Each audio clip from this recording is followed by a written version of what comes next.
Good Thank morning, you. everyone. Good morning, everyone. Welcome to the Special Health Overview and Scrutiny Committee meeting this morning.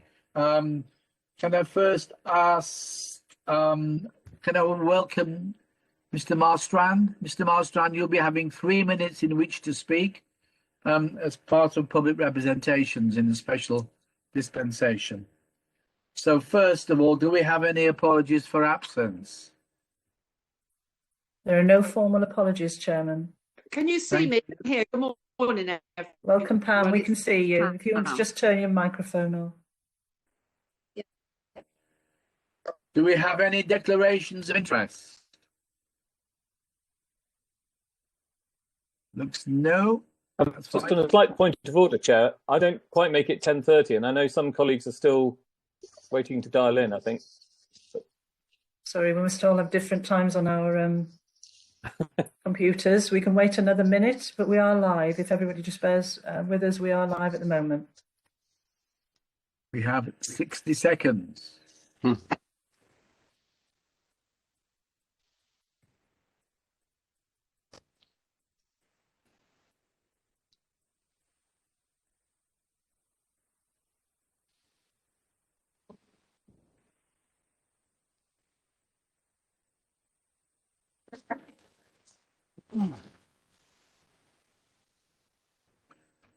Do we all agree it's now 10:30?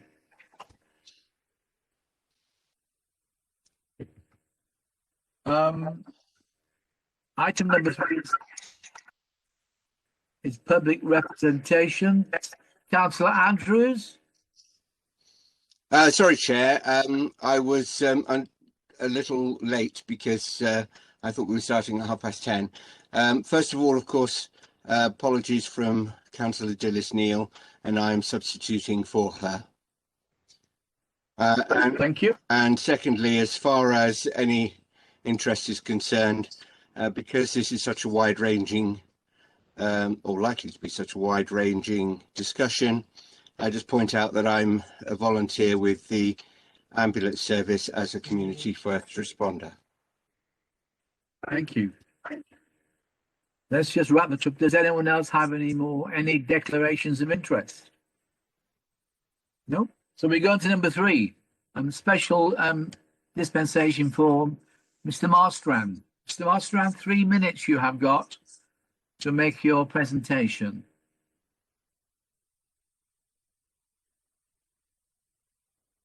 You're mute. You're mute. He's wasting his time. There. Okay. Unmute him as host. All right. Reach believes the public consultation Fit for the Future was deeply flawed because it only presented the public with one very one-sided view of the argument. It didn't provide adequate opportunities for alternative or opposing views to be presented to the public. If One Gloucestershire and the Hospital Trust had been so confident of the logic of their proposals, they wouldn't have needed to provide such a one-sided consultation in which legitimate opposition was effectively excluded from the main consultation.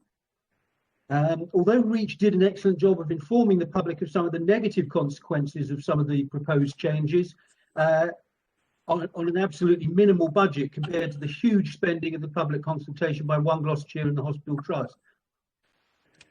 The flaws weren't entirely due to the pandemic, but it was certainly one of the major issues of attempting to hold a major public consultation in the middle of a pandemic. The other and far more important aspect of the pandemic was that it's now very obvious that the NHS was ill prepared for a pandemic on the scale that occurred, with insufficient bed capacity and insufficient intensive care capacity. The proposed changes were determined before the pandemic, back in 2018-19, and the proposals took no account of what has been learnt from the pandemic and includes no provision for pandemic proofing Gloucestershire hospitals. The ability to separate the green and emergency or red-blue hospitals was one of the advantages Gloucestershire hospitals had, but this was only possible because Cheltenham still had a fully functioning district general hospital with all the intensive care and acute medical facilities necessary.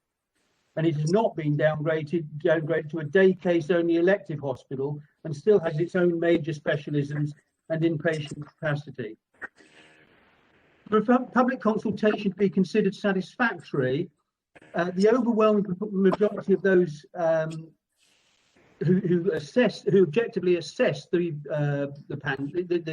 consultation should have full confidence in the process, whatever they think of the outcome. In this instance, only 38.89% of the citizens' jurors were fairly or very confident in the process.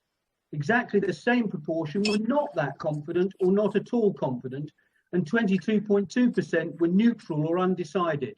That's hardly a ringing endorsement of the process, regardless of the outcome.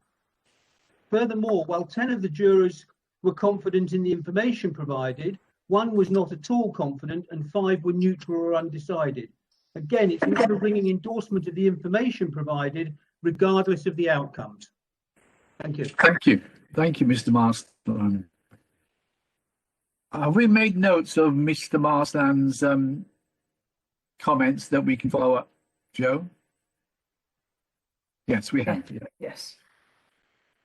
I don't know if you wanted to invite anybody from CCG to comment on that, or do you want to go straight to the presentation, Chairman? But let's give the CCG an opportunity to comment. Mary, do you wish to comment on Mr. Marsland's presentation? Happy to. This is a long-running discussion, and I think if we work through the presentation, we can highlight some of these issues as we work our way through, and then come back to a discussion at the end, I would suggest. Okay, thank you. Thank you. We're all happy with that? Yes? Yes. We now come to Fit for the Future, the presentation by the CCG. Becky? Oh, we've got Ellen here is doing the presentation, aren't you? Yes, thank you. Good morning. Yes, that's me. Please. Please. So I'm gonna... Thank you, Stephen. I'm going to screen share. So I'll just get that up and then hopefully that will work for everybody.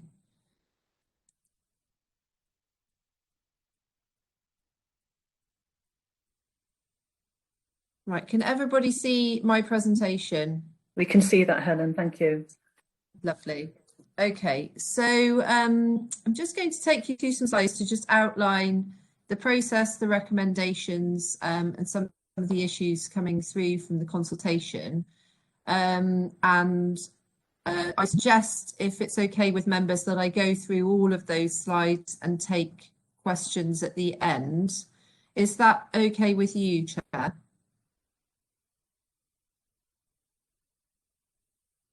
Yes, it is, Ellen. Yes. Thank you. Thank you. Okay. So if we just hope that next slide is going to come up. Right. So the first thing that I want to just reflect on is that Fit for the Future, the most recent consultation process, is as the result of a considerable journey for us as a system towards developing these proposals. It started right back on the point I've highlighted as number 1 here, the development of the NHS local long-term plan and strategic response as captured in our local sustainability and transformation plan. And we developed that around 1718, where we highlighted the intention to move towards a Centres of Excellence model in Gloucestershire and signalled the advent of the Fit for the Future programme. We began then our public engagement journey in around that time, starting with an engagement about what matters to you. It was an open engagement that considered people's priorities around NHS services, and we picked up through that process the support for, in the broadest sense, the Centres of Excellence direction of travel, around localise where possible and centralise where necessary to improve health outcomes. We then moved further forwards with that conversation around the long-term plan engagement and feedback, supported by our colleagues in Health Watch, and we prepared an outcome of engagement report. We set out our direction of travel around some of the key service areas that are now contained in the Fit for the Future programme, and we shared that with yourselves. We published that and we discussed that around July 2019. So that's moving forward to step 4, the LTP Outcome of Engagement Report. We then moved into the development of the proposals that directly relate to the services in Fit for the Future. We've worked in partnership with the public and stakeholders, and HOSC. I'll outline the journey with yourselves in a moment, as we've gone through the very long process of developing our potential solutions. This involved the long listing of a very wide number of solutions, work in public workshops to do solutions appraisal with clinical, public representatives and colleagues all working together in a solutions appraisal participatory process. Just put my teeth in to say that one. And we published that report and shared that with yourselves for consideration through the solution development process. Obviously, you've asked us for some more specific in-depth discussions at which clinical colleagues and so on have attended the HOSC to provide details and share the development of those clinical models. The output of all of that work took us towards the work with our regulators around the assurance process through the summer, and we received assurance on our proposals from our regulators, NHS England and Improvement, through the review, as members will be aware, by the Clinical Senate, who look in detail at the technical aspects of the clinical model, the consultation plans, whether we're meeting the requirements of the bed tests and so on. And we were able to report to you back in the autumn that we had been assured against all of the NHS England tests, and we were therefore proposing that we were fit to move forward to consultation. We heard clearly your concerns about our intention to consult during the pandemic, and we worked really closely with expert advisors, the Consultation Institute and NHS England, and taking best practice advice from other areas that had felt they needed to also move forward due to operational imperatives to ensure that we could mitigate those concerns. And our understanding was that with that in mind, you were content and supportive, and that was the recommendation of the committee in October, of us moving to full formal public consultation. We completed our public consultation, we shared the outputs of reports, and we have had some subsequent information that we've also published. I'll pick up some of that in a moment. So, and I think I have included all of this because I think it is important for us to discuss in the context of the information we have provided, as without anticipating our further conversation, I think you may have some additional questions you wish to ask of us. So I just wanted to recap some of the milestones that we have been on a journey together over the last number of years.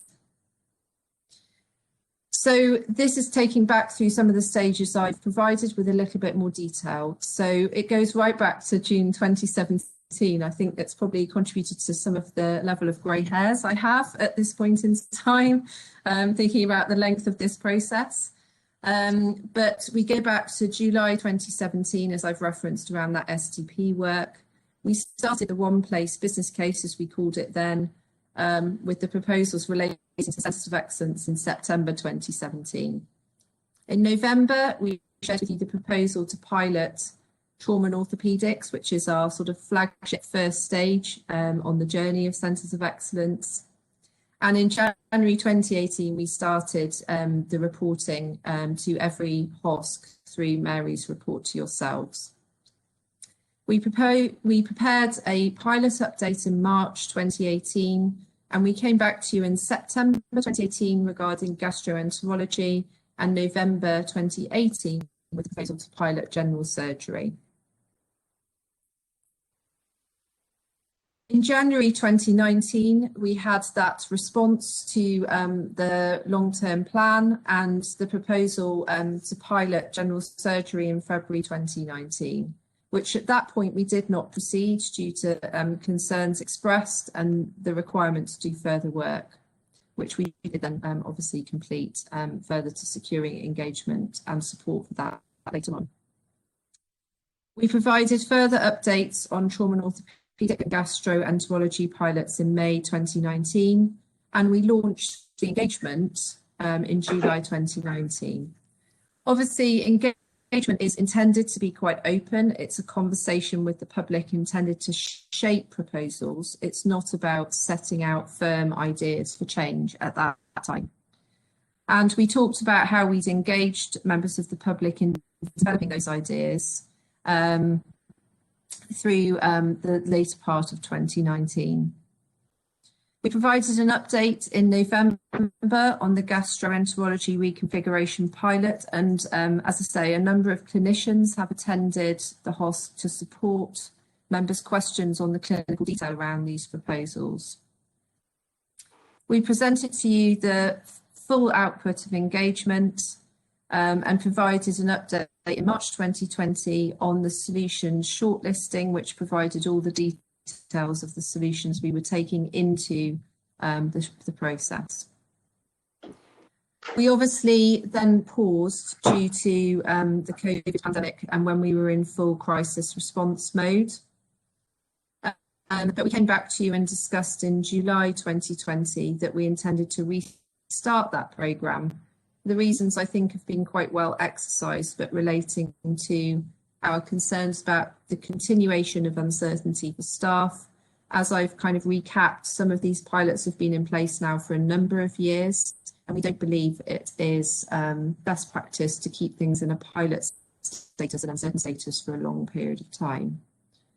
We also felt that we had some really strong learning, and we had also got good evidence emerging from the work that we were doing, enabled to support us to move forward to the next stage. And we also talked, didn't we, about the potential impact of staff on continuing and whether we had the capacity to do that. And we felt that we did, because it didn't overlap with the capacity that was engaged in delivering clinical services. So just moving on to the next slide, if my slide will move forward. So in October 2020, we obviously then came to ask for your support to move to consultation. All the documents I've talked about in the assurance process were available in public at that point in time. So the clinical Senate report, the pre-consultation business case, and all the supplementary material that was used as the evidence for putting forward the information that we put forward in the consultation. And I believe we did make that all of that material available to yourselves at that point in time. We presented the interim output of consultation report in January with a request for further questions to be submitted for us to address at the 2nd of March meeting. And no further questions were received. But obviously in the meeting, we were asked to prepare for this additional meeting, which we have happily done so today. And we understand the focus was around us being clear about the process around decision, the recommendations, and moving forwards to implementation, which is what we have set out here. So the consultation set out preferred options. So it was based on that long timeline that I've described. So it was not asking for views on different options that have been done through the engagement solutions proposal and all the work that I've talked about over a number of years. So it set out our intended preferred options and sort of views on those following the work we had done in engagement and development of our options with members of the public and community stakeholders to take views into account as we worked that up. So the service proposals we put forward were around these services, so acute medicine, the acute medical take, gastroenterology inpatient services, general surgery conditions, image-guided interventional surgery, and trauma and orthopaedic inpatient services. And as I've recapped, a number of these have been subject to pilot implementation for a little while already. We were really, really clear, I think at that point, that the consultation was not about our long-standing, by this point, commitment to Cheltenham General Hospital retaining an A&E department into the future. We've made that commitment clearly, given that we heard very strongly in that quite open-ended engagement how important that was to local residents, and we listened and we heard that that was what the community told us, and we made that commitment very clear, I believe, throughout the latter phases of the Fit for the Future programme. It did not relate either to the COVID-19 temporary changes that we put in place to keep our hospitals safe during the pandemic. And it did not either consider the implications for outpatients, community and primary care services. These are obviously the subject of our wider strategy and our response to the long-term plan that I referenced, but this consultation was focused on specialist hospital services and the centres of excellence part of that. So it's not that we don't have plans about those other service areas, but not service change proposals that would be subject to public consultation. So as we updated in January, but I will recap this, we had a considerable response to our socially distanced consultation. We had over 700 surveys returned. We had around 30 other pieces of correspondence and written responses. But we also had a very significant input via our social media platforms. Facebook, our Facebook Live events were really, really well attended. And I think a lot of really useful and important learning for us in the future about how we can use more virtual methods to support our consultation efforts.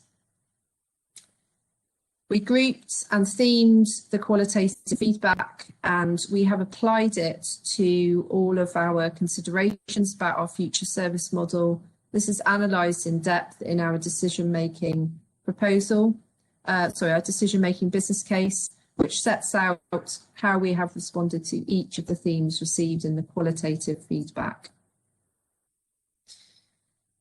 Some headlines for you here. I won't recap this extensively because obviously we did present previously on the consultation outcome. But we had, actually for NHS consultation, which we don't always see strong support, of course, more individuals in all groups surveyed supported or strongly supported all of the proposals than strongly opposed or opposed.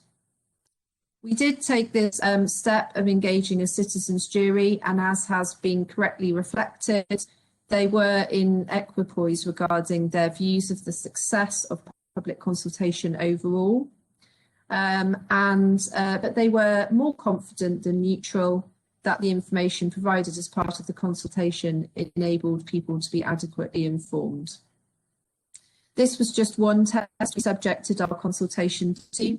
We also have been through a rigorous process with the Consultation Institute, who undertook reviews throughout our consultation process and have confirmed that the exercises met the requirements of good practice under the Institute's consultation quality assurance scheme. This gives us confidence in the approach that we have taken.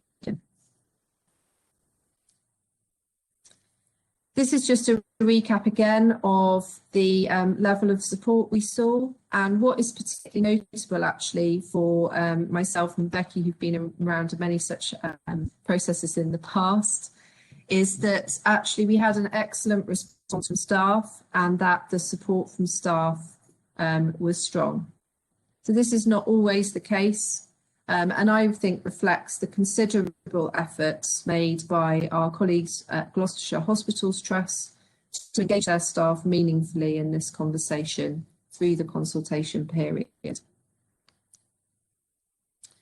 This is just an illustrative example of how we grouped into themes the qualitative feedback on the proposals, and how we have then applied those into to shape and mould our final proposals.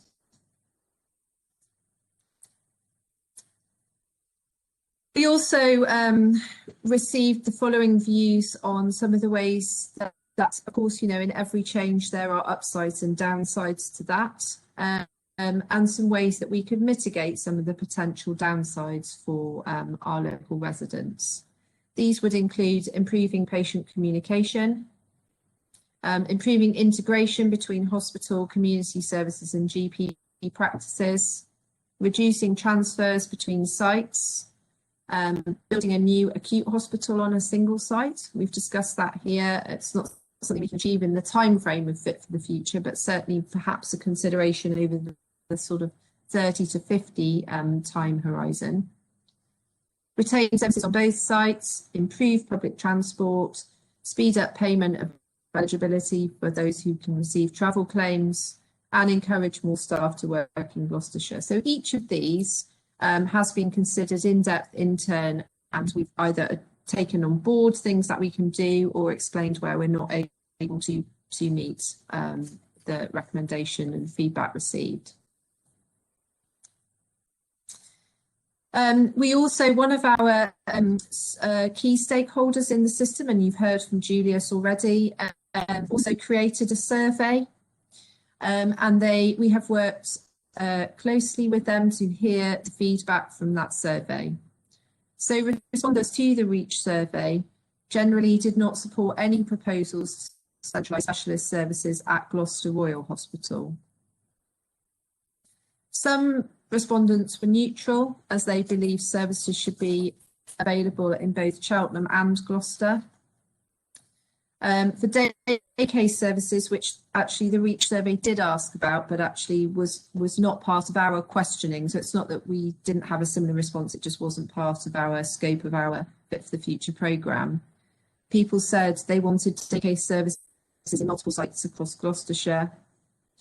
And in response to a specific question relating to the TNO pilot, respondents agreed that a permanent configuration along the lines of the TNO pilot study should not be enacted until the results of the pilot have been fully evaluated, which we would agree and has been completed as part of the planned Fit for the Future evidence review.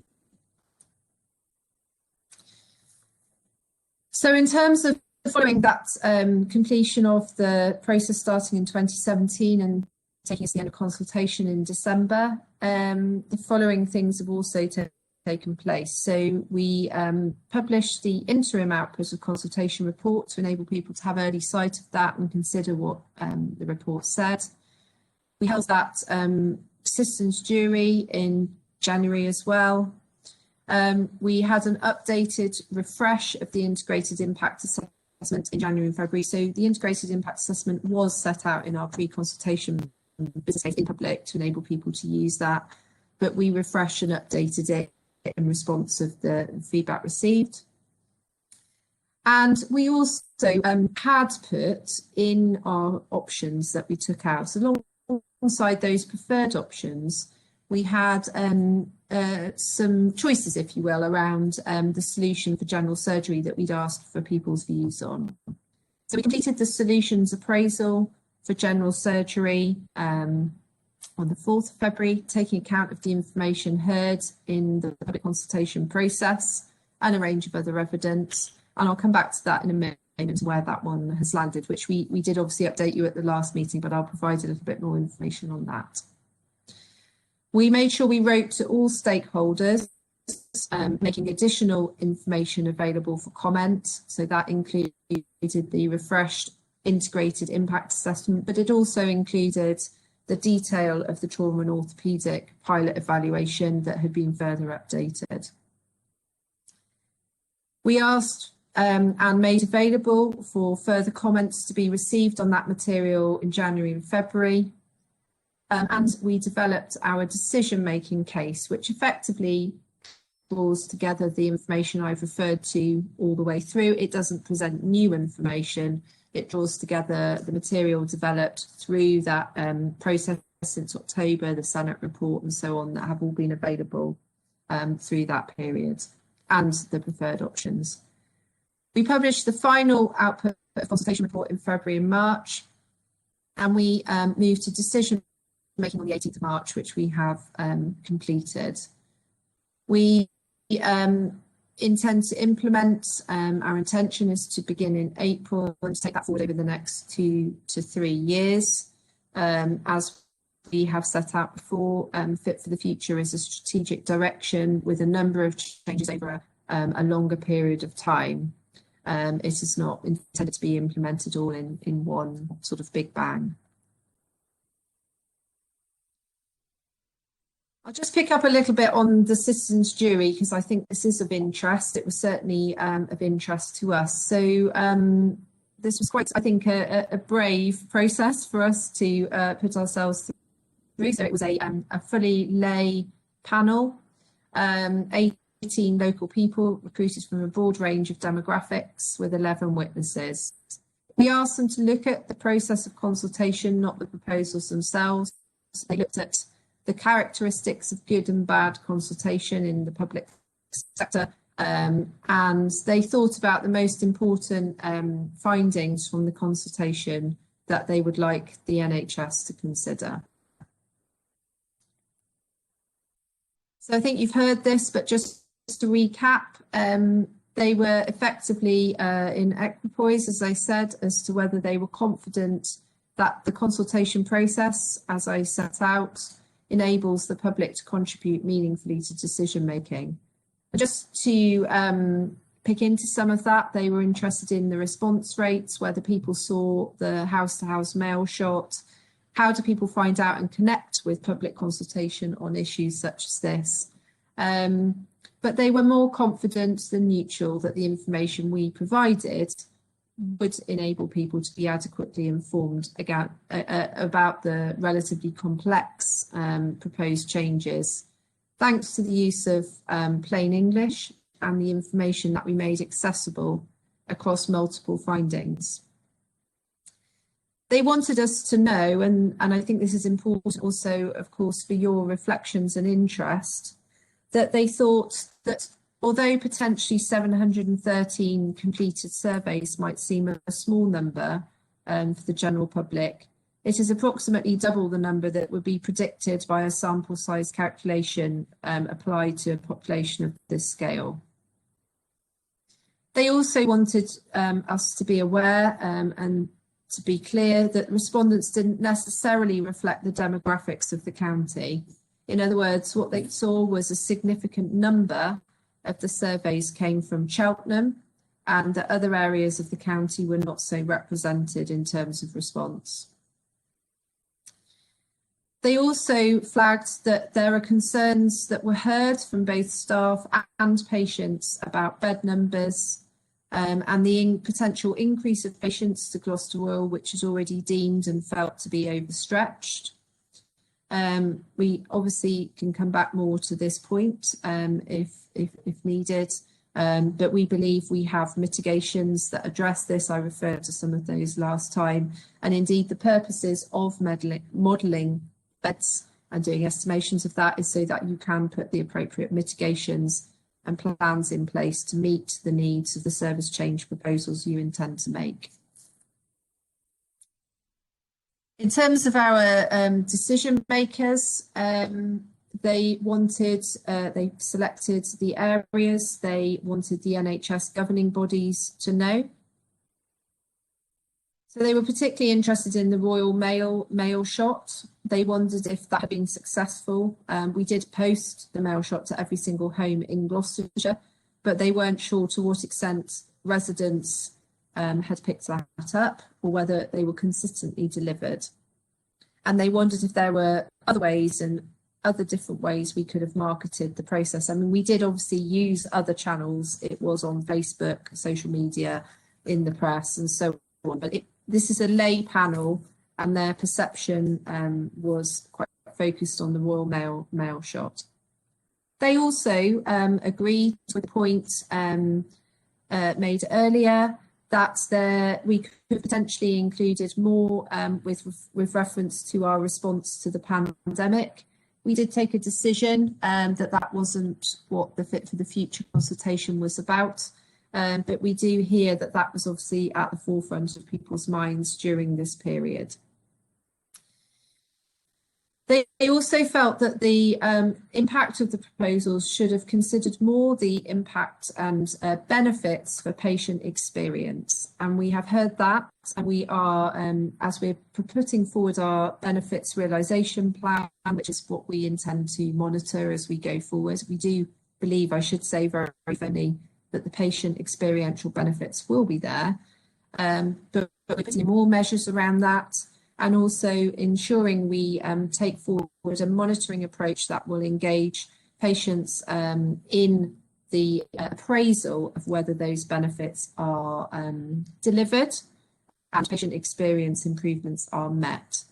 So we would certainly take that forward and have amended our implementation planning approach already to take account of that.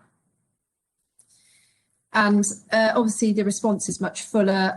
That is set out in the output of consultation report and the decision-making business case, providing our full response to the jury observations.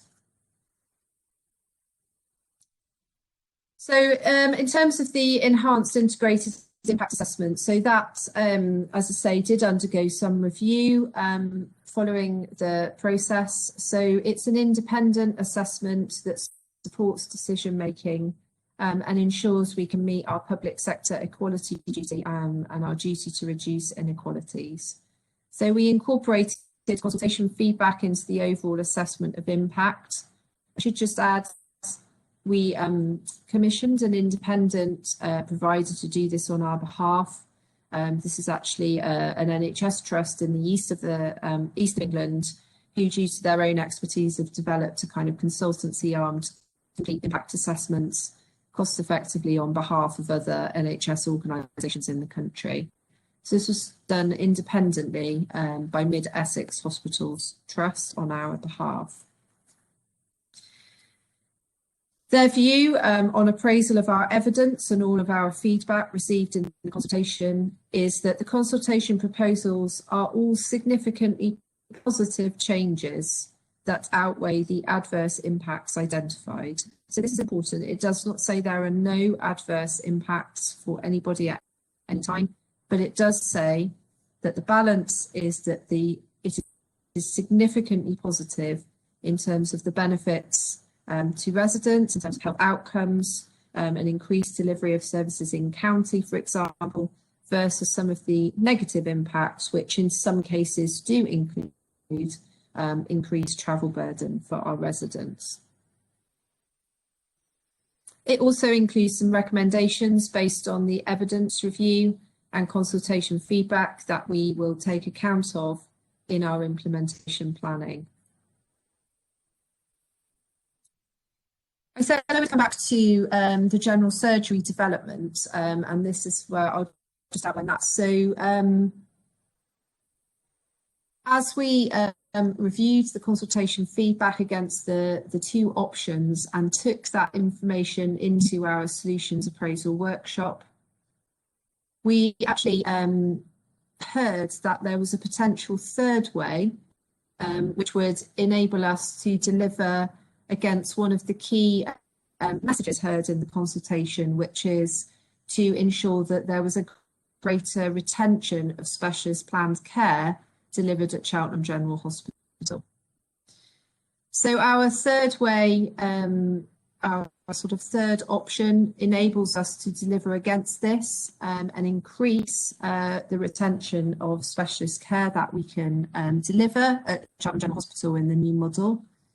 It's what we would call an acuity model. And there is still some work needed to be done to define the risk profile of this and how we would allocate fully between the two sites. For this reason, our view is that this third way for general surgery will need to go back to consideration and therefore did not form part of our decision-making recommendations as we believe that stakeholders such as yourselves would want to have time to consider the implications of the model for general surgery. Unlike the other options where we clearly stated our preferred options and those have not changed since October, this does present a different scenario to the options set out in the October proposals, and therefore we will take this back through the engagement processes we would normally undertake to give people time to consider this proposal. So having completed that process that I have described and the support for the preferred options, the reassurance through the integrated impact assessment, further confirmation from our regulators and so on, we consolidate all of that information into what we call the decision-making business case. So that describes the summary of all the themes applicable to the consultation feedback and how they impact on our proposals at both the kind of collective and the individual proposal level. It takes account of any alternative suggestions and areas for further consideration, and any new evidence received that we have made available in the intervening period, because obviously these programmes don't stand still. So, for example, the updated trauma and orthopaedic pilot report and any feedback that we received on that from our stakeholders. As referenced, we did send that to all stakeholders, and any feedback which we received, we took that into account. We also then heard, so effectively what that process is called, the terminology we use is conscientious consideration. So we're listening to all the issues received from groups such as yourselves, our stakeholders, our public responders, and we make our decision based on that and all the evidence built up over, in fact, the whole duration of the Fit for the Future programme, as a slide which goes back to 2017. And we were able to make that decision at our meeting last week to resolve to proceed with the resolutions as set out in the decision-making business case. So these are the resolutions, just so I can recap them as described at our last meeting. So resolution 1 was to formalise the pilot configuration for gastroenterology at Cheltenham General. To formalise the pilot configuration for trauma at Gloucester and orthopaedics at Cheltenham. To centralise emergency general surgery at Gloucester, and to begin the development work to develop an image-guided interventional surgery or IGIS hub at Gloucester Royal and a spoke at Cheltenham. To centralise vascular surgery at Gloucester and the acute medical take at Gloucester, with the caveat that I think I've already outlined, but just to be really clear again, that this has a several-year horizon of implementation stretching out to approximately 2023 until that is implemented in full. Resolution 7 related to planned general surgery and was that the recommendation should begin on further work. Further work should begin to define a new option to deliver planned high-risk upper GI and lower GI at Gloucester Royal, and planned complex and routine inpatient and day case surgery in both upper and lower GI at Cheltenham, thereby enabling a greater retention of complex surgery to be achieved at Cheltenham in line with consultation feedback, but recognising, although this is in line, there is new detail potentially here about what that means, and a further work should be undertaken to engage on that with members of the public and our stakeholders. So I'll stop there because that's obviously I have gone on for some while, and I'll stop screen sharing. Just see how I do that. And obviously myself and the team are happy to take any questions on any of that. Stephen, you're muted. Do you want to unmute, Chairman?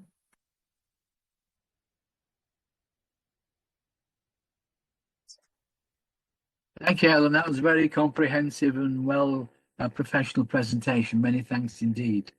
Do we have any body wanting to ask any questions? And Martin Hall was already shown. Who else? Okay, Martin.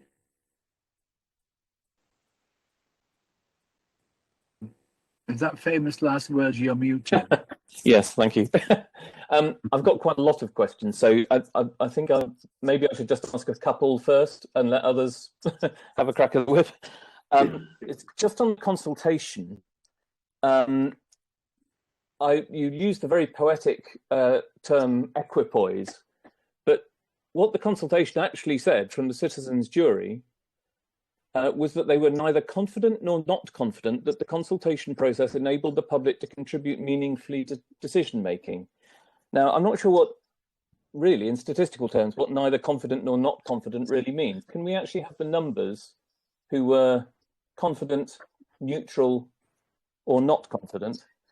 And then just looking at the slide which referred to staff and the actual outcome of the consultation, although you said staff were overwhelmingly in support, there are some quite alarming numbers in here, including on vascular surgery, that 20% of staff were strongly opposed or opposed, and 21% were of no opinion. So in other words, 41% were not actually supporting the proposal to shift vascular surgery to GRH. And I wondered if you had a breakdown of that by site. In other words, do you know whether that was actually a majority of the staff at Cheltenham were against the shift who are actually carrying out that vascular surgery at the moment? So those are just two questions I had to start with, Chair. Thank you. Thank you. Happy to start on those. So the citizens' jury is. Oh, I've got a bit of feedback. Oh yeah, there we are. So the citizens' jury is all published in the report. So it is I'm not diminishing or over-emphasising their role. They are a lay panel convened by us to give us feedback. So they are one part of the information we use to judge the adequacy of our consultation, including, obviously, importantly, the Consultation Institute, who are have given us that good rating. So we had, I'm just looking at the table now, which is on page 168 of the report. So it's, when I said equipoise, it was because the graph is perfectly split. I don't know if I can hold it up like that. You couldn't really get a more perfect distribution if you tried between just have the numbers, please. Yes, I can. So it's it's about you have 1 very confident, 6 fairly confident, 4 neutral, 6 not that confident, 1 not confident. So that's published in our report, which can be accessed online and has been sent to yourselves, I think. So effectively, that is as much confident as not confident in the middle as well. So your second question, I don't believe I said they were overwhelmingly in support. I believe I said we had a very strong response in terms of the rate of staff response, which is really positive.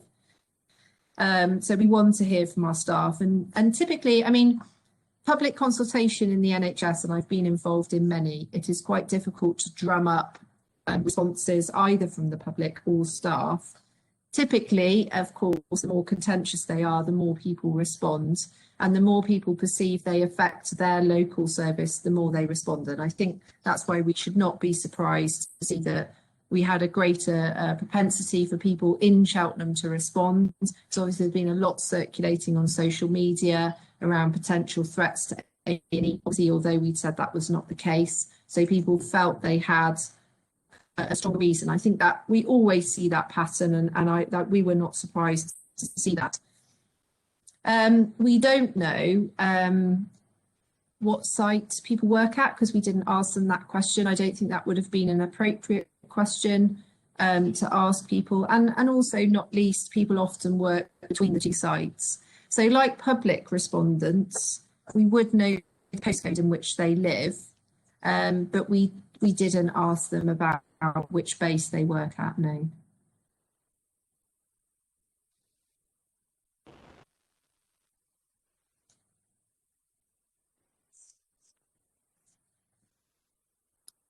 Martin, do you want to come back on those responses or ask some more questions? I have more questions, but why don't we let other people have a go first? Other people have got their hands up. Nigel Robbins. Hello, everybody. Yes, I'm not at all surprised that in the public consultation, an awful lot of people said that they weren't confident in the process because a lot of these questions are extremely difficult and highly technical. So I won't comment further on that, but it doesn't surprise me in the least. However, I want to ask a very naive question, at least to clinicians, because this must have been argued over for a very long time, and that is about the gastrointestinal division between the two hospitals in terms of high risk and low and medium risk. What procedures are in place to make those decisions? What happens if somebody who makes those decisions is ill or unavailable? What happens if the decision ultimately turns out to be wrong and a medium risk patient goes to Gloucester and a high risk patient is confirmed at Cheltenham? It seems to me that's pretty critical in making that division. I'm sure these decisions are made all the time, but this is fairly major because it was a central plank in Fit for the Future. Thanks. I'd be happy to answer that one, Chair. Thank you, Andrew. Thank you. So for people on the call, and if there's any public members, my name is Mark Pietroni. I'm the Medical Director at the Hospitals Trust. So that's a very fair question. So in terms of how these decisions are going to be made, there are two things going on really. One is the ongoing conversation about high acuity and high complexity. And the point is that a highly complex procedure, when it's done repetitively and reliably by the same team, including the same surgeon, can be relatively low risk in a young, fit patient, but a relatively simple procedure can be relatively high risk in a patient with lots of different conditions. So it's not as simple as saying the complexity of the procedure equals the risk of the procedure. And so there are a number of scoring systems that are used. The anaesthetic world has a trusted scoring system to assess the risk of anaesthetics based on the different conditions that patients have. And in the end, essentially, the decision will be made at what we call an MDT, a multidisciplinary team meeting, where different clinicians will discuss the various issues involved, because it has to be individualized to the patient. And this is not there isn't a kind of recipe that you can apply. And secondly, ultimately, the surgeon who is doing the operation has to be confident that they're doing the operation in a way that is not going to put the patient at risk. And no trust, and certainly I as medical director would never ask a surgeon to operate in a context in which they didn't feel that everything was in place. And there's a degree of surgeon variability, depending on years of experience or comfortableness with a particular team or a particular procedure. So, for example, some surgeons will subspecialize and do relatively small number of procedures frequently, and therefore be more comfortable doing it. Other surgeons will do a broader range of procedures that might be less comfortable. That's not right or wrong, that just reflects their practice. So that's what we're going to work through, and those conversations are going on within the team at the moment about the process by which we make those decisions. It hasn't been decided. That's why we didn't make a decision about colorectal, because we want to make sure that the team are comfortable with the process. And ultimately, we think we can do more work in Cheltenham under this model than under the option that was consulted upon. I'm happy to take follow-up questions because it's quite It's quite a complex medical conversation, but I hope that explains our general approach. Yeah, thanks for that. That's extremely helpful. It wasn't such a stupid question after all then. But presumably you're not relying on an algorithm, I hope.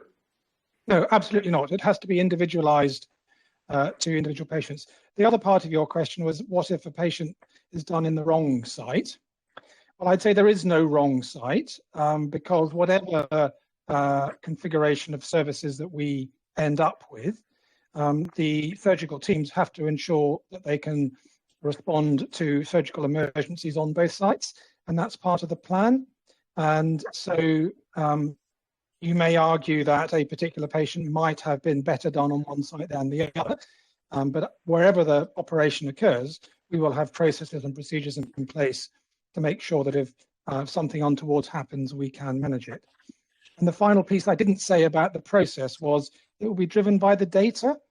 So my expectation is that we will look at the data. Let's take a particular procedure. There's something called an anterior resection.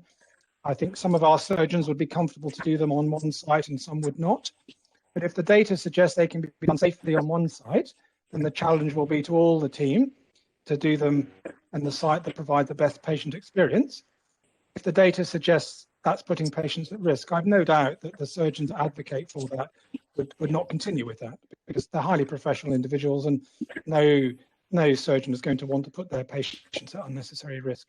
But that will be data driven, and we have data going back into the past, of course, and that can be a guide. But when you implement a new service, what you want is prospective data actually coming from the service that you're doing. And again, always you start cautiously, and then as something develops, you grow in confidence and you understand, the safe limits and boundaries of what you're doing. So that's my expectation. I hope that helps. Thank you. Does anyone have any questions for Mr. Petroni, please? Before we proceed. Not everyone happy? Martin. Yeah, well, I do have one just around general surgery in particular. And I just want to preface this by a big thank you, actually. A disabled relative of mine, for whom I have caring responsibilities, has recently had to undergo elective and then more urgent general surgery in Cheltenham and has a stay in ITU as well. And the care, I'm only a layman and a carer, but the care seems to me to have been absolutely exceptional. And if Deborah doesn't mind, I'll send her a note sort of giving a more detailed thank you for that, but it's a real heartfelt thank you. But of course, the changes we're looking at might well have shifted at least the latter part of that process to Gloucester and meant that he was admitted to ITU in Gloucester, not in Cheltenham. And I'm very conscious that I think it's only 10-year-old or something like that, sort of state-of-the-art ITU in Cheltenham could be much less used under this model. It could be in practice half empty because all the more complex and urgent surgery is now heading towards Gloucester. And the South West Clinical Senate raised the bed capacity in ITU specifically in their reports last year. They, on the business case model, option D1, sorry, model D1 and model E both had, in one case, a 4-bed shortfall in ITU in Gloucester and a 7-bed ITU in shortfall in Gloucester under model E. So there are, yet again, these questions about whether or not Gloucester has the capacity to receive more general surgery and then the possible consequent ITU admissions. And if I'm right, the new ITU you're suggesting building at Gloucester is only intended to finish in 2030. So I just wanted to ask about this interaction between, again, a model that seems to be shifting more general surgery to Gloucester and the consequences for ITU and efficient utilisation of these fantastic facilities we have in Cheltenham. Mr. Petroni, you wish to answer that? Yes. So firstly, thank you, Martin, for your compliments to the team. And we would appreciate a letter because people directly involved always appreciate hearing about individual care. So thank you very much for that. And a very fair point. We need to maximise the use of our ITU in Cheltenham. It's a fantastic facility, as you stated, and with fantastic staff. There are a number of points to say in answer to your questions. Firstly, on the process. So the process that we're operating at the moment under our temporary service changes is the process that we're suggesting would happen in terms of return to theatre and after elective procedures. So if this relative of yours had an elective procedure at Cheltenham and returned to theatre at Cheltenham, that's exactly under the current processes that we're suggesting long term. The ITU issue. So the first thing to say is that all staff rotate across both of our sites. So there's no training issue. Some people have asked questions about whether staff will become de-skilled. That's not an issue because staff rotate across both sites and have done for some time. The specific reference to colorectal, actually the ITU burden of colorectal is modelled at less than 1 bed on average per day. So it has limited impact on what is a very reasonable conversation about the best use of the intensive care unit in Cheltenham.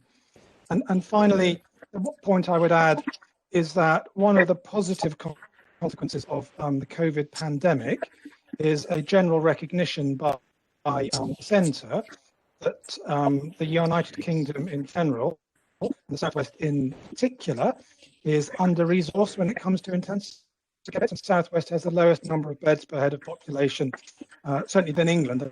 I've read figures for Scotland and Wales. Whilst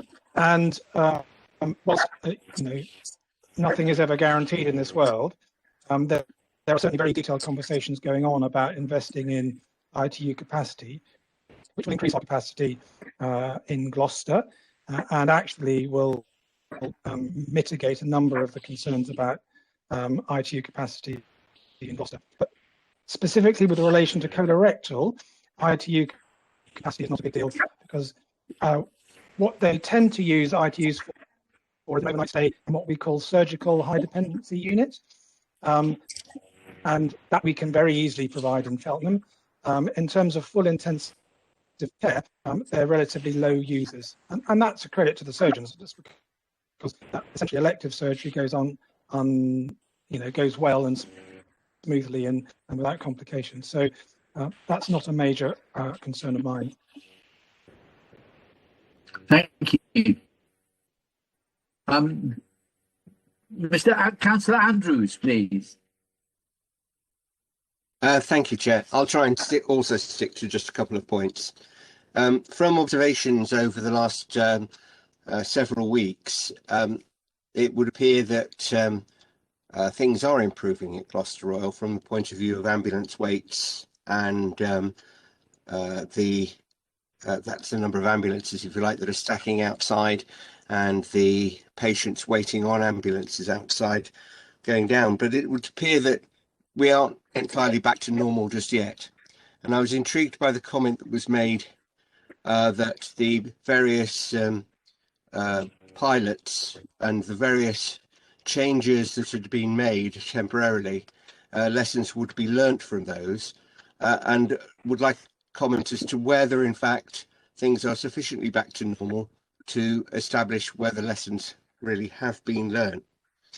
The other thing I note is that a lot of these changes seem to be quite contentious, but at the same time as well, just moving the deck chairs around, or at least moving the various capabilities around.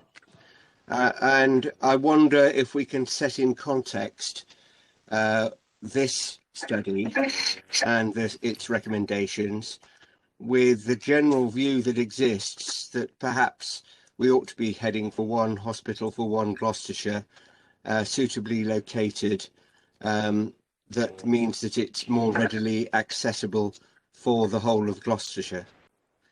Those are the 2 points. Thank you very much. Mary Helen? Yeah, I'm happy to just respond to both of those points. First of all, in terms of the impact of the pandemic on the health of our population and the impact on urgent care, that will be an ongoing process for us. We're working through the acuity of patients coming through and the plans we need to put in place. And in fact, we have a an urgent care programme that we have now in place, and we want to ensure that for the future we do continue with our work on frailty, on end-of-life care, etc., and really reinstigate those programmes and get them moving again. So that's something that we will continue to work on. But as you say, demand has settled down in the last number of weeks. So can you just remind me what your second question was? Single hospital. Yes, single hospital. Yes, I knew there was an issue there. We would obviously love that. We've raised that with our regulators. There would need to be over £600 million of capital available, and I guess there'd be quite a long process around that. So that's something that's on the card. You've seen it in the 2050 vision for Gloucestershire, but at the moment there isn't £600 million of capital around for us to access.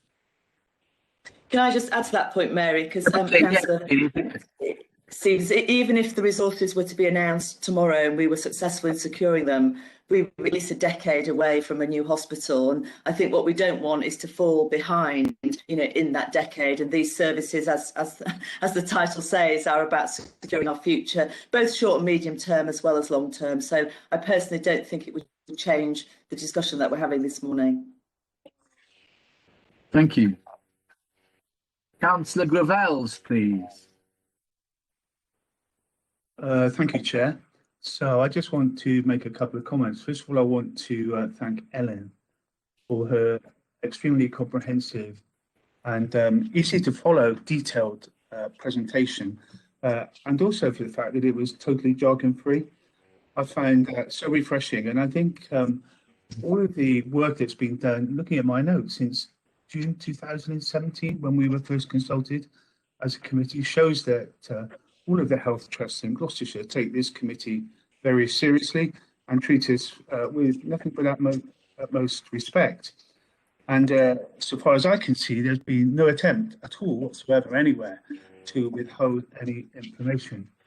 And as we've seen today, all of our questions are being answered openly, very opaquely, and with no intention to confuse or mislead. And I'm so grateful for that, because I think that shows the commitment of our health colleagues towards this very important Gloucestershire Scrutiny Committee. I was interested in all of the background work that's been going on around this, the citizens' jury, the enhanced integrated, looking at my notes, impact assessment, and I found the outcomes on that reassuring. I do want to come back to the concerns about bed numbers at Gloucester Royal. Excuse me if you clear my throat, because I have heard that raised before. And looking again at my notes, the citizens' jury raised concerns about bed numbers at Gloucester Royal. Can somebody tell us definitively if those concerns have any foundation, and if there is any substance to the concerns about possible potential lack of adequate bed space at Gloucestershire Royal? Because that has been knocked around, and a clear answer without any confusion or lacking total clarity. It'd be good to hear from the Hospitals Trust or Mary at the CCG chair. Thank you. Deborah, do you want to answer that one firstly? Yeah, I'm happy to respond. Let me say definitively that we will not move services that don't have the infrastructure necessary to ensure that we deliver them at their very best. So one of the reasons, Councillor Gravels, for why this isn't a change that can happen overnight is because we do need to develop the infrastructure on both of our sites. That's not just buildings, that's equipment, but also developing people. We've done a huge amount of planning, so I'm very happy to be categoric in my statement that the Gloucestershire Royal will be able to cope with whatever services we choose to transfer to it. Absolutely vital part of our plans. Thank you. Mary, do you want to say anything? I think we said that Fit for the Future is a roadmap for the future, and that this is not all going to happen overnight, as Deborah has said. So we'll continue to work on this, but I take absolutely assurance from what Deborah has just said around the planning, and there is a huge amount of implementation planning, and I'm sure Simon is someone who could answer more detailed questions on that, as he is working on that on a daily basis. Simon, Mr. Lansley? Hi, Stephen. Yeah, just to reconfirm, actually, I mean, this is about setting out a strategy, which you'll all be familiar in your own worlds, won't you? You set out a strategy and then you deliver the plan to achieve it. So it's a 2 or 3 year implementation program, and it's about getting the capacity on the right place, getting the people on the right site, and getting the equipment on the right site. Can I just come back? Yeah, can I just come back quickly, Chair? And Yes, just thank the 3 people who answered my question. That is very clear, very, very clear indeed. And I think that message will go out, very loudly and very clearly today from this committee meeting. And, the concerns that have been raised by various people have been addressed, they're taken care of. And you guys have that all in hand. No reason at all to be apprehensive about any changes with regard to bed space at Gloucester Road. That was very important and very key. And I'm grateful, Chair, for that clarification. Thanks so much. Thank you. Martin, you've got your hand up still. Does that mean you want to ask another question, or is it just stuck? No, I did want to come back on some of this discussion, actually. First of all, just on Andrew's point just now, actually, there were very serious questions raised by the South West Clinical Senate in 2 reports in March and June last year about bed capacity at Gloucester. And they actually only, although we were told in the presentation at the beginning that we were assured that all tests had been made, I haven't seen that definitively, actually, because the South West Clinical Senate only gave quite clearly provisional approval of the changes on the grounds that they didn't see, they couldn't tell from the data if the bed test had been met. And actually, since a crucial part of this was the general surgery changes, and we're now told that general surgery isn't part of this, that this is now a work in progress, I fail to see how we can possibly say the bed test has been met. And I would love to hear more on that. I mean, the model, as I said, 2 of the models had that were in the pre-consultation business case one had a 27-bed shortfall and another 39.1 bed shortfall at GRH. Those are models D1 and E. And the phasing of this to provide that capacity is far in the future. Now, one thing that might change the way we look at all of this is, I think, the point raised by Councillor Andrews quite rightly, which is the prospect of a new super hospital. And I hear what's said about, we don't have 600 million sitting around, but that's not, of course, how this works. I raised the prospect of something exactly of that kind with the Chief Secretary to the Treasury years ago when I was an MP, and they said, actually, if there was a good business case, that was a perfectly manageable amount. And I don't often quote Conservative chancellors, but Rishi Sunak said in his budget speech that because of record low borrowing rates, this is the perfect time to do critical or important infrastructure spending that can support growth and jobs, which, of course, a project on this scale in Gloucestershire would absolutely do.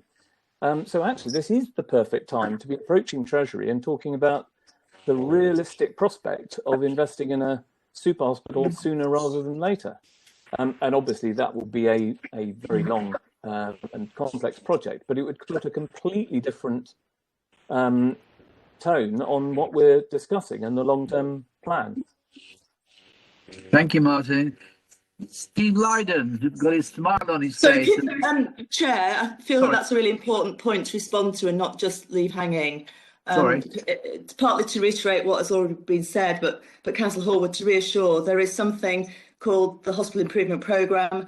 Simon is our connection with that. We're very live to it. If there is an opportunity at any point in which we can jump on that picture for the reasons that you said, the availability of capital may change, then we will be the first to be knocking on that door. However, I hold my earlier point that I don't concur with your judgment that such an application would change our approach to Fit for the Future for the next decade or so, which is the time frame within which we would see a hospital at its earliest. So please be reassured this is not something that we put to bed, that we're not very actively involved in. It's absolutely in Simon's purview, and he's looking at that very actively.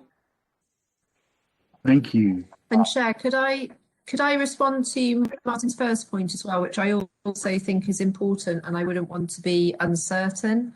So yes, Ellen. Martin's absolutely, thank you. So Martin's absolutely right that the bed test assurance in the summer was provisional, but we have now had confirmation confirmation that it's met. So we're not taking any beds out. We are making sure we get it right, balance between the two sites, and that's what our testing does. And it's continuing to evolve. So I'm sure that it would be fine for me to send the assurance letter received from NHS England, our regulators, to committee members after this meeting, so they can have sight of the letter, because it is an important part of your duties that you know that the assurance tests have been met. So I would be very happy to send that letter, but that we have met the test as I reported earlier in my presentation. It's not the provisional status that it was last, some 8 months ago in the summer. That would be welcomed, Ellen. Thank you. Councillor Lydon. Thank you. Well, I'm pleased that the new hospital is coming up the agenda. I might actually see it, my grandchildren might see it, but I think it is important it's flagged. It's been discussed in various circles for far too long. Just a couple of quick points, and I've got some questions. This issue that by asking questions, it's doubting people's honesty and integrity, etc. I don't know where this is starting to come from.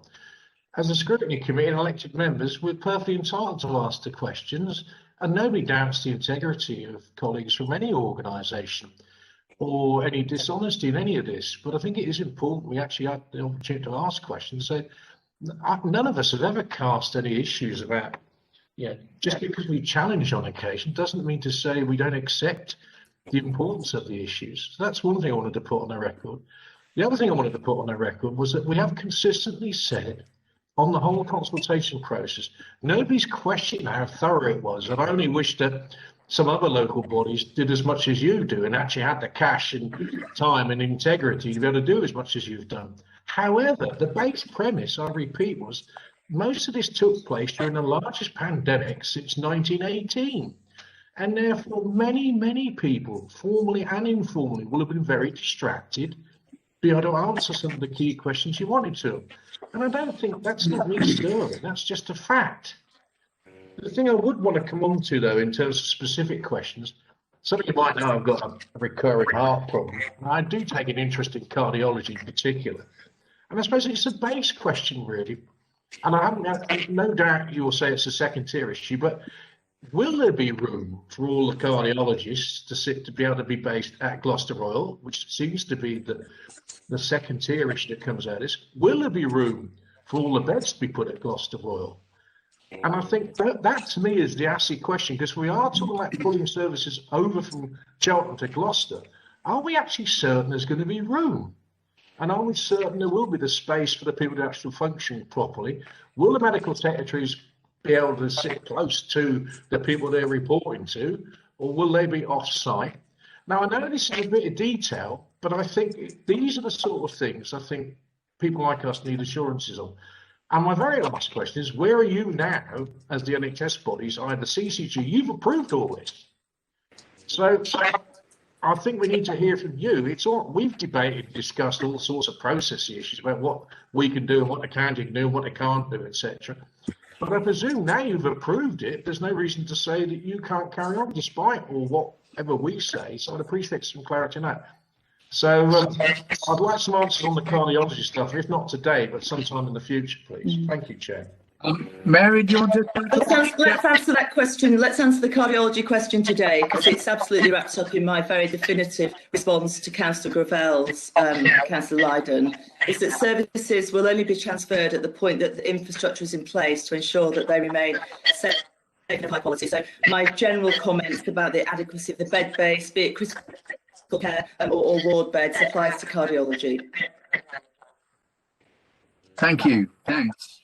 Mrs. Mary, you want to say something? Yes, the CCG has taken the decision to proceed. It spent board members spent a significant amount of time considering all of these issues, going through the consultation, reviewing all the appendices, and understanding the issue. However, today we can talk this through further with HOSC. We can talk through the processes, next steps, and hopefully that will come out further in our conversation. But we have a very significant amount of planning to do in the system. Clearly, we've said this is a roadmap for the future. These changes will not happen overnight. So there's, I think, all of the questions around implementation, there'll be plenty of further opportunities to come back and talk through with HOSC in the future. And we've had assurance today that services will be maintained in a safe way. There will be no movement of services without sufficient capacity, equipment, staff trained to be available to manage and operate those services. Thank you. Does anyone else have any?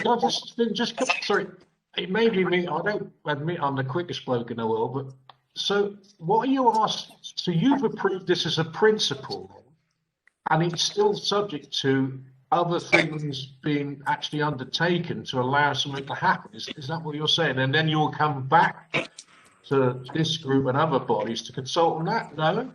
No, we have approved the change, and this meeting today is for HOSC members to ask questions. We've had a number of opportunities now for HOSC members to ask questions around the process. The responsibility of HOSC is around the looking at the consultation and understanding the adequacy and timeliness of consultation. We've had our January meeting, we've had our March meeting, and HOSC members have asked for this meeting today to work it through. We've also had many other opportunities for HOSC members to ask us questions about the content of the consultation during the consultation process.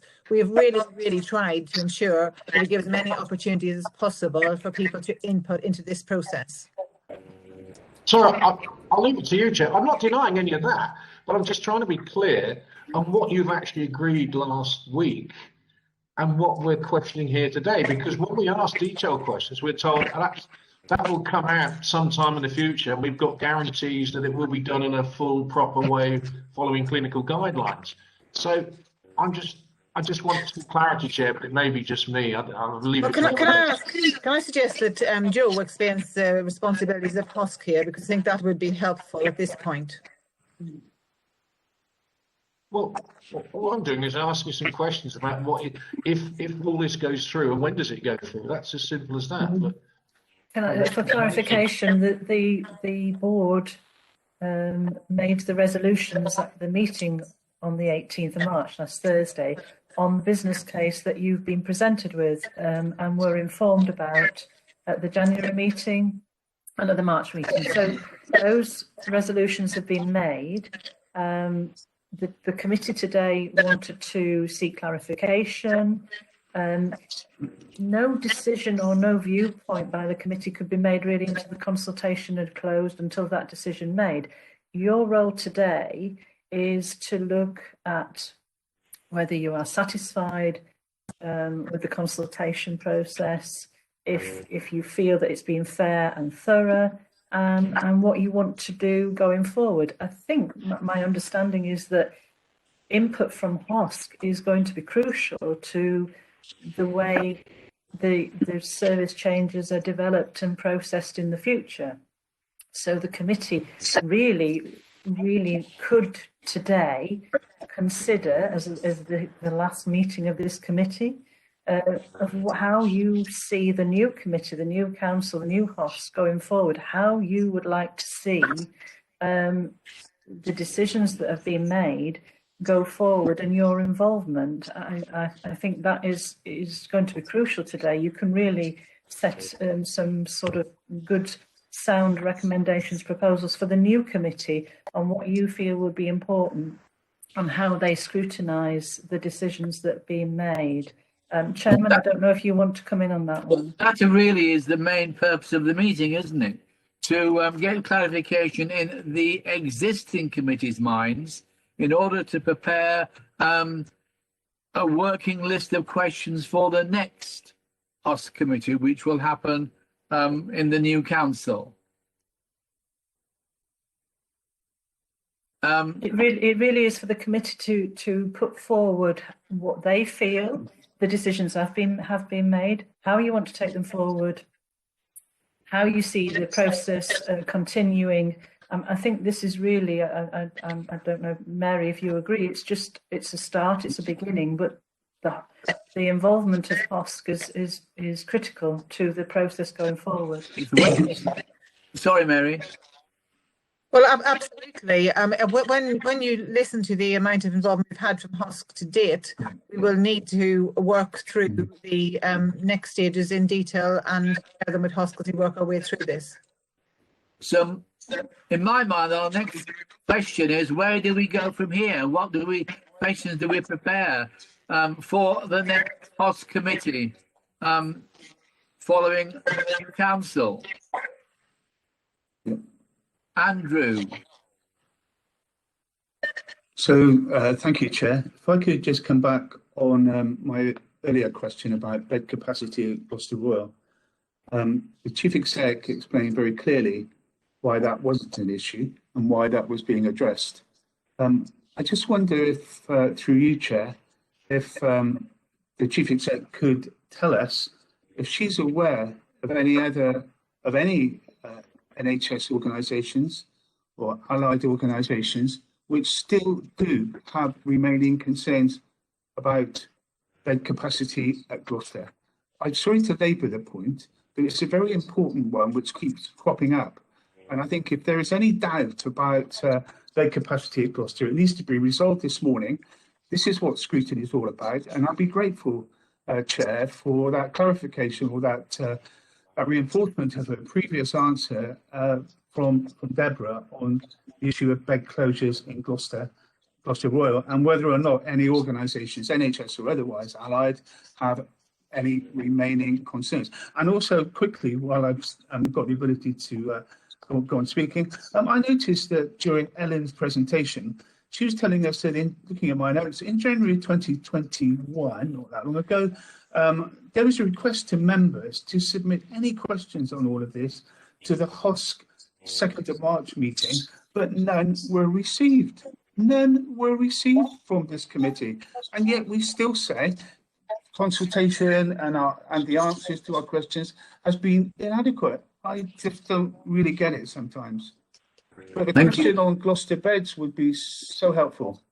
I think I'll ask Deborah to confirm again that nothing will happen unless the infrastructure is in place. Deborah.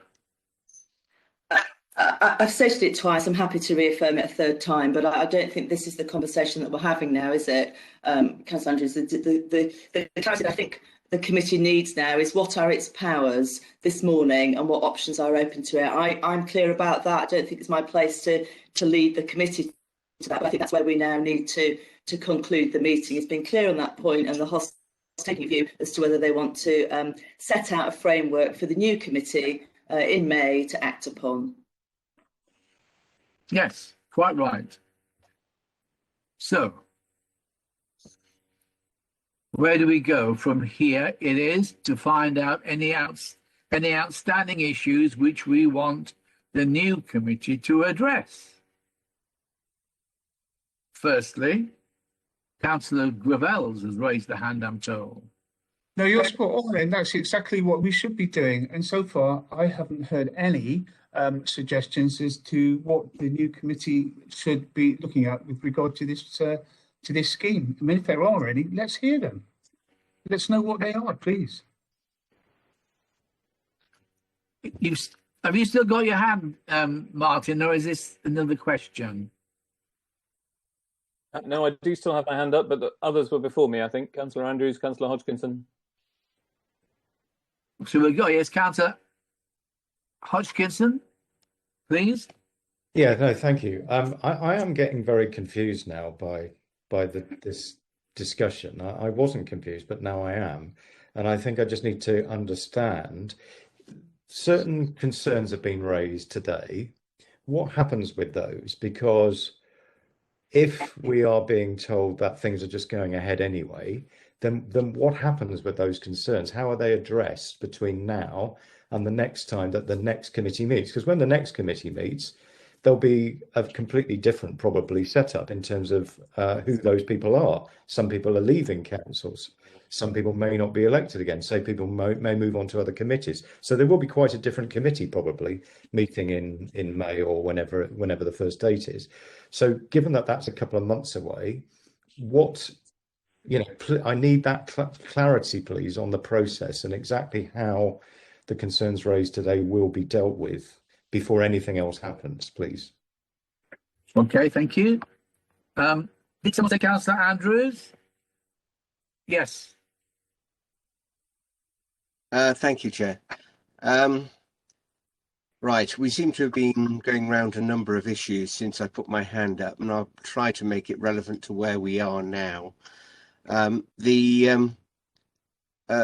think the issue of beds, at least if I dare say it, to put that issue to bed, is something that it would be useful to do now. There clearly are an issue at the moment from the point of view that that is perhaps one of the reasons why admissions to A&E do back up because of slowness in transferring things through. Now, that could quite easily be because areas that are reserved for COVID at the moment, red wards, cannot easily be reconverted back to green wards, and there'll be short-term issues of that sort. So it would be useful, I think, just to know that either bed are an issue going forward or they're not. The other thing is, though, that going forward, we've got a complete changes to the way the CCG is due to operate, I believe, or potentially a complete change in terms of the integrated care system and the way in which that will be implemented. And so we've got changes to mainly the way the hospital is configured and operates, now against a background of the way in which the integrated care might be provided across Gloucestershire. And that, I think, will certainly be of concern to the new committee. Perhaps if those areas could be addressed. Thank you. I think that is a bit in the future for our remit for today, but I'm sure that they will be addressed by the new committee. Can I ask that we now proceed to establishing what our main areas of concerns are so that they can be addressed? Chair, there was one more immediate point which Councillor Andrew Gravels and others did raise, which was the issue of beds. I think it would be very useful to, as I say, put that one out of the way now. Let me explain. Let me just explain for the fourth time, and particularly importantly, I think, to explain how we've agreed to give you assurance on that point. So the Clinical Senate, regulated through NHS Improvement, NHS England, are tasked with providing regulatory assurance that the bed test has been met, the fifth test of reconfiguration and service change. They have given that assurance, and we will provide you the letter that confirms that position. And I think on that basis, that should put that to rest this morning. Now, can we just put it to rest? Is everyone assured of the bed situation? You are, Martin. But isn't your hand indicating that? Are you asking me to speak? Yeah. Are you assured that the bed situation... I'm very pleased that there is that positive affirmation of the bed test being met from the Clinical Senate, NHS England and NHS Improvement. If that's right, that's great. I'd love to see the actual chapter and verse on that. But I just have one question on that, which is, was that before or after the introduction of this new model for general surgery? So that was before, Martin. The most impacting element on the bed model in relation to general surgery is emergency general surgery. And as you know, that doesn't change under these proposals. What we're looking at is in relation to planned surgery. So we haven't been asked to re-provide assurance on the bed test. It's not an unreasonable point. And I'm happy for Ellen and colleagues to talk to hospital members about how we can provide further subsequent assurance on that small point as part of the forward process. I have no concerns about that. But I'd reiterate, based on what I've seen and based on a number of scenarios that might come out of this next piece of engagement around elective general surgery, I still hold no concerns about the bed test, but happy that we provide you with that information in due course. Can I go back to the fact that we want to know what concerns the committee has regarding the Fit for the Future programme, so we can pass them on to the new committee? Do we not have any concerns? It appears so. Through the chair, I think the purpose of the meeting today was to seek clarification, and it was also for members to ask questions, and also for members to make suggestions on what action they want to take. I think members now need to give an indication of what outcome they want from this meeting and any proposals going forward. I think that is my understanding. Are there any suggestions from any members of what action they would like to take based on the information that they've received throughout the past year and at this meeting? Martin. Hi. Right. Well, first of all, I mean, just on the process, I mean, people keep on talking about the new committee, but we have a specific task here today, which is to review the decision, as Joe said, that was taken last Thursday. We have the option, as scrutiny generally, to call it in to the Secretary of State if we're unhappy with the decision. That is what's facing us today. In the case of Gloucester, apparently this is not our decision, but we recommend it to the full council. But that's our decision that we have to take today, whether to call in or not, or whether to recommend call in or not. And that's something we have to do. We can't pass that off on the new committee. There is, I mean, I think there are some issues we haven't even touched on, like if you look at page 105 of the business case, there's the increased patient and carer travel time, where the positive impact is half the negative impact. And that's presumably not just people from Cheltenham and East Gloucestershire getting to Gloucester. That's probably people from the forest having to come for some things to Cheltenham. But the negative impact is on 3,254. Doesn't actually say what, but I assume patient journeys or carer journeys. And positive is only 1,663. So it's twice as bad as it is good. But we haven't even touched on things like that.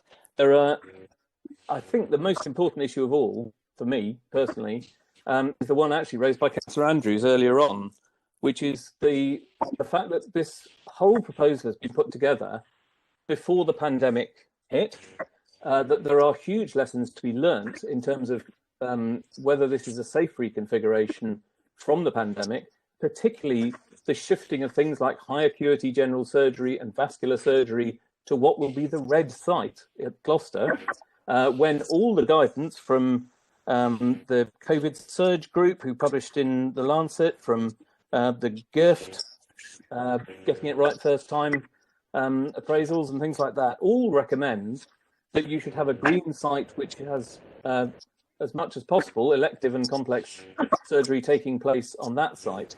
So whether or not this proposal is still the right thing post-pandemic remains to be seen. And actually, on page 105 of the business case, actually the business case document itself that went to the board last week acknowledges this. It says if these proposals are approved and the programme shifts to implementation over the next 2 years, decisions will take account of the position at the time and the developing pandemic recovery paradigm.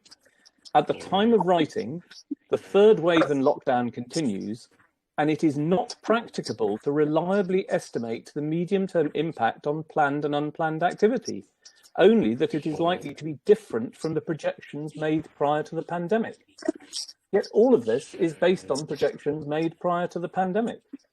We have simply not had time, and you know, we're not even finished with general surgery yet. So I'm sorry, I don't see the rush to approve this decision or give it the green light now. General surgery is in any case now requiring further work to be done. So I would suggest that if the decision has been taken, that we call it in, or that we recommend it for call in. And it's on, I've put in writing already, Chair, and to all colleagues, a list of about 9 concerns, some of which have been met in this meeting, but far from all.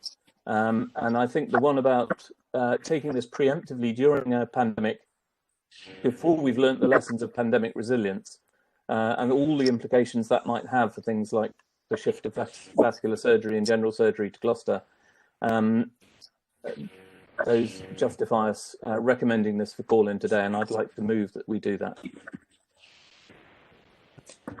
Can I just clarify the powers of the committee, because we're using the phrase calling, but it's not actually what we're talking about. The committee doesn't have any powers of calling. Calling is a term to refer to decisions taken by the Executive Council. In this case, I believe what we're talking about is issuing a report to the Secretary of State, which isn't quite the same thing. And isn't a power that this committee directly has itself. It would need to refer that decision to the county council as the decision maker in that case. The council's constitution reserves that power to the county council, not to this committee. Councillor Lydon. Councillor Lydon. Suffice to say, I agree with Martin. And I think, Rob, yours, your guidance, as I said before, I was chair when those powers were changed, against, dare I say, the committee's advice at the time, but we are what we are. But also, I do think we do have the option as well. Actually, I think Joe has been very good to keep us on the straight and narrow. We can write with our concerns to the Secretary of State. And as Martin said, my overriding concern, and it isn't about the detail. I personally feel, and I've taken Sanders here in Stroud, this is taking place at the wrong time. It's talking about the issues the whole thing is too important for us to rush into it. And I don't feel when we ask questions of detail, which many of us have asked for outlet, we're told that's a secondary issue. So I do think this is a matter of principle, and therefore a principle is something which we need to take very seriously. So I would second Martin. I did actually suggest to you, Chair, that it would be better to have this sort of discussion without NHS colleagues here, because I think some people will feel constrained to actually be able to speak their mind. But that's all by. I am certainly not constrained. So I would totally agree with Martin and support his motion. To give some clarification on the options and on Councillor Borwood and Councillor Lydon's suggestion is basically there are two options. If you wanted to make a very formal representation to the Secretary of State based on that you're not satisfied, that the committee is not satisfied with the consultation, and you would have to have very, very clear reasons of your reasons for not being satisfied, and you feel that the proposals that have been agreed would not be in the interests of the county, of the health service, then the formal approach would be to make your proposal to full council. Full council are not due to meet until the 30th of June, and it would have to be the first extraordinary meeting, the first ordinary meeting of the council. If you wanted to request an extraordinary meeting after the elections in May, then that is another option. So the formal approach would have to go through full council. An informal approach, voicing your concerns, your issues, making a statement from the committee, could go to the Secretary of State in a letter. You can express your views. So there's two options. You can express views as a committee. You have a viewpoint, or you could go a formal approach and go through to full council and request that the decision is reconsidered by the Secretary of State. I think that's correct, Rob. Would you like to just clarify that? Yes, that's correct. Thank you. Mary Hutton, please. Yes, I just want to make a comment here. Obviously, we've all looked at the guidance, and the referral to Secretary of State is considered where the committee is not happy with the adequacy or the timeliness around the consultation.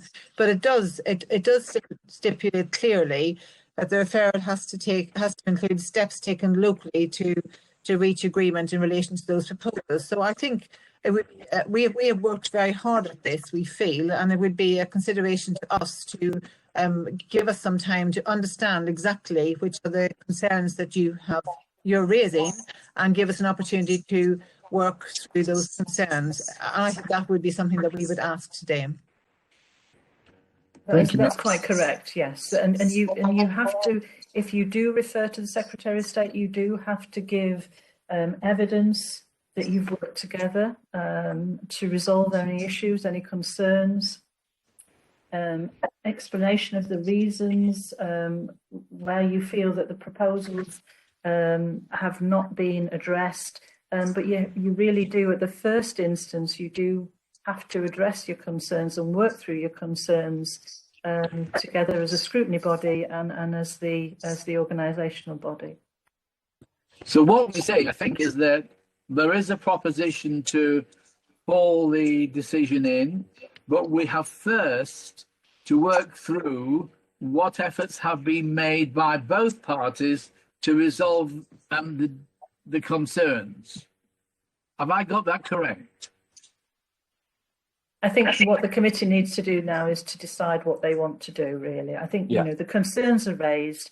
And I think the decision earlier was that, Chairman, you were going to look at the majority viewpoint of the committee. By a show of hands of what you want to do. So I think, Councillor Hallwood, do you want to just reiterate your proposal, so I'm please? formally recommending that we go down the first path of a formal recommendation to the County Council to call in, which would have to be taken at the 30th of June full council meeting, and that we, subsequent to this meeting, prepare the report necessary to put to that council meeting in time for it to be properly considered by them, on the basis of the concerns that many of us have expressed.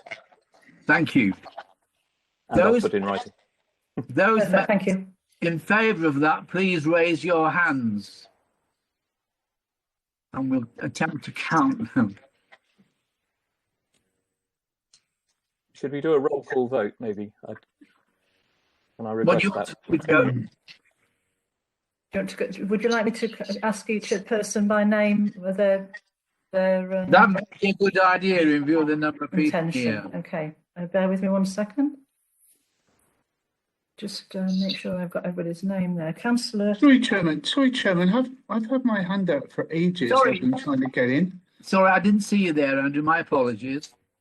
So I just wanted to pick up on the advice that we're getting from Joe, the County Council's Democratic Officer, and also the advice that we were just getting from Mary Hatton too, where she was asking for time to look at the issues which are being raised today.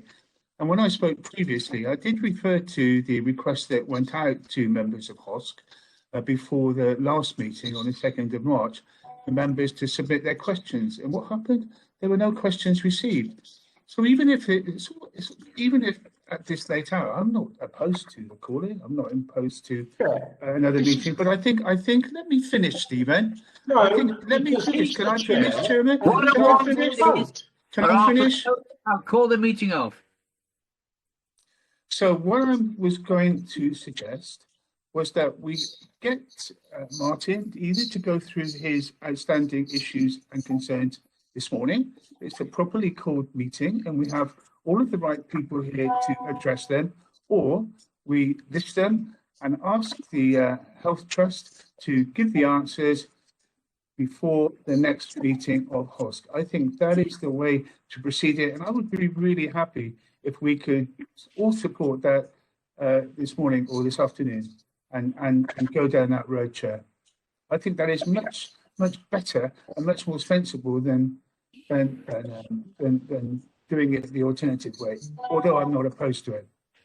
Stephen Andrews first, and Stephen Lydon. Thank you, Chair. I'm just seeking, if we're going to take a vote, some clarity on its implications procedurally, because from what has been said,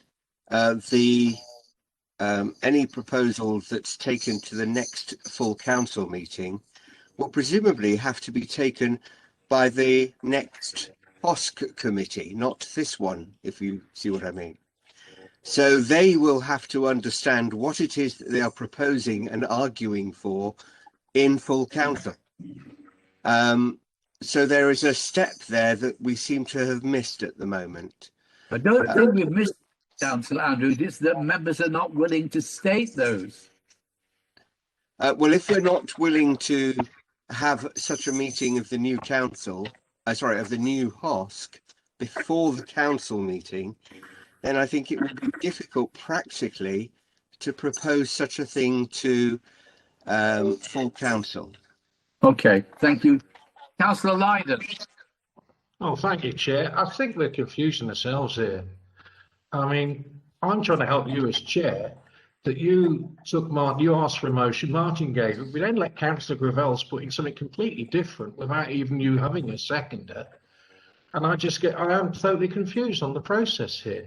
Did you say the other option you've got, of course, doubt that the county council can do, you could always have a special meeting of the full council. It's only March the 22nd.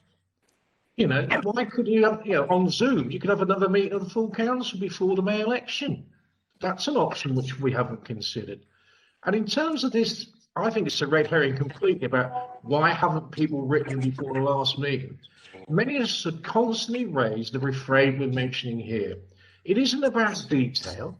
It's about the principle that this was conducted at the wrong time without taking into account the pandemic, which your own reports recognise may have to fundamentally change what is being proposed here. That, to me, is the fundamental issue. It's not about us sending in emails. It's consistently throughout this process, many of us have raised this. And so I do think we're in danger of being sidetracked here, Chair. That, to me, is the key reason why we'd be asking it to be looked at, and the County Council, in its wisdom, to actually discuss this further, and the Secretary of State to look at it. So I'm trying to help you by being clear on what we're asking here, Chair. Councillor Lydon, have you seconded Councillor Horwood's petition?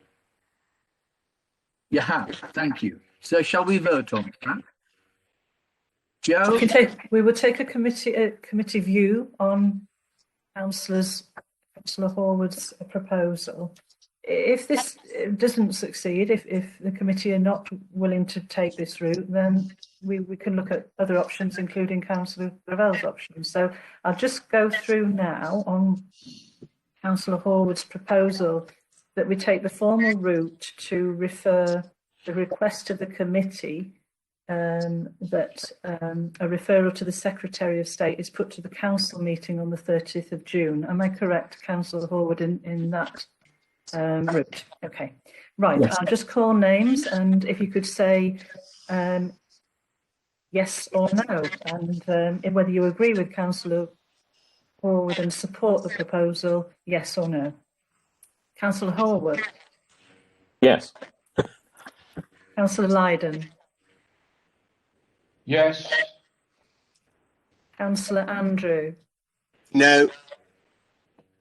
Councillor Terry Hale? Sorry, could you just repeat that again, please, Councillor Hale? Yeah, no. No. Councillor Gravels? Abstain. Councillor Jill Smith? No. Councillor Pam Tracy? Pam? Sorry, could you unmute, Pam? Mute, Pam. Too sure. I don't abstain. I'll go for it. I'll abstain. Councillor Nigel Robbins? Abstain. Councillor Paul Hodgkinson? Yes. Councillor Stephen Hurst? No. I hope I haven't missed anyone. I think that's everyone there. We're looking at 3 yes,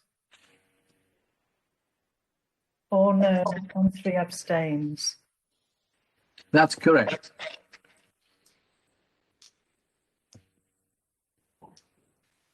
We now move to Councillor Gravels.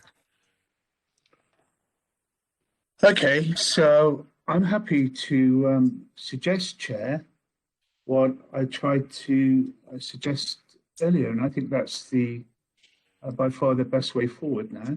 I keep emphasising that all of us on this committee are interested in good scrutiny, and I think that with the health colleagues we've got here, we're getting the absolutely clearest answers.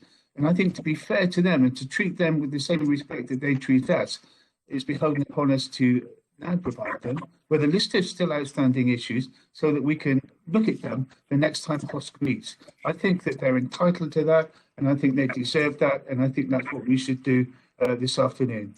Thank you.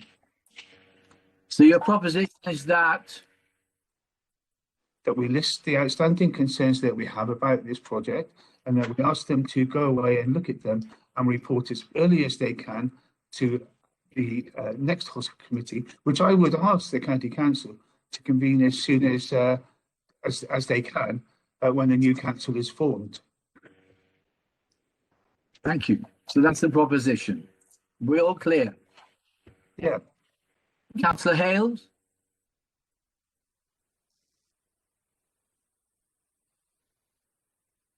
Muted. You're muted.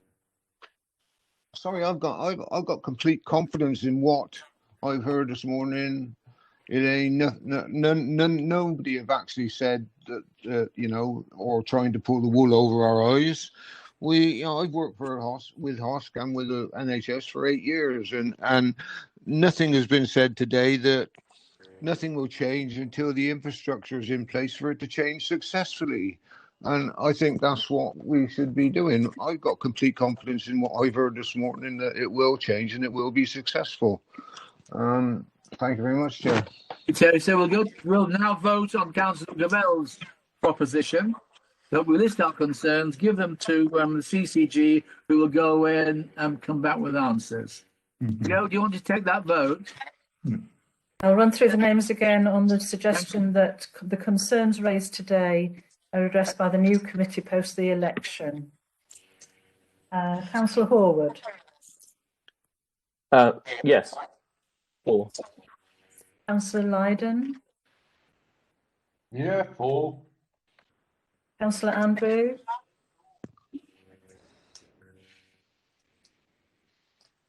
Stephen there. Councillor Stephen Andrew. You're muted, Stephen. Oh, sorry. Sorry, I was muted, but my apologies. 4. That's a yes. Councillor Terry Hale. 4. Councillor Andrew Gravels. 4. Unsurprisingly. Councillor Jill Smith. 4. Councillor Pam Tracy. 4. Councillor Nigel Robbins. 4. Councillor Paul Hodgkinson. 4. Councillor Stephen Hurst. 4. I think that's quite clearly unanimous that a report will be produced by the committee on behalf of the committee, raising the discussion and concerns and issues raised at this meeting, and that will go forward to the new committee to be raised at the first meeting of the new committee post the council elections to take forward and progress. I think that is the outcome of the meeting, Chairman. Thank you very much. Would you like to just see clarification on that one? And in a sum up, Chairman. Well, I think that this morning has resolved some certain issues, but it's also thrown up other issues and we've sought clarification. But now I feel we shall get that clarification after many attempts to obtain clarification for quite some time. But now we seem to have got the last post that we know what we want, and we're going to go and get it. Now, members, thank you very much for an interesting morning, as ever. And I wish you all the best for the future. If you wish to remain with HOSC, you will be, hopefully we'll be seeing you. And some members may not, of course, may wish to pass away on other things. But good wishes to you all. Thank you very much. Thank you, Chair. Yeah, thank you, Chair. Thanks, everybody. Bye. Bye from Abbeydale. Bye.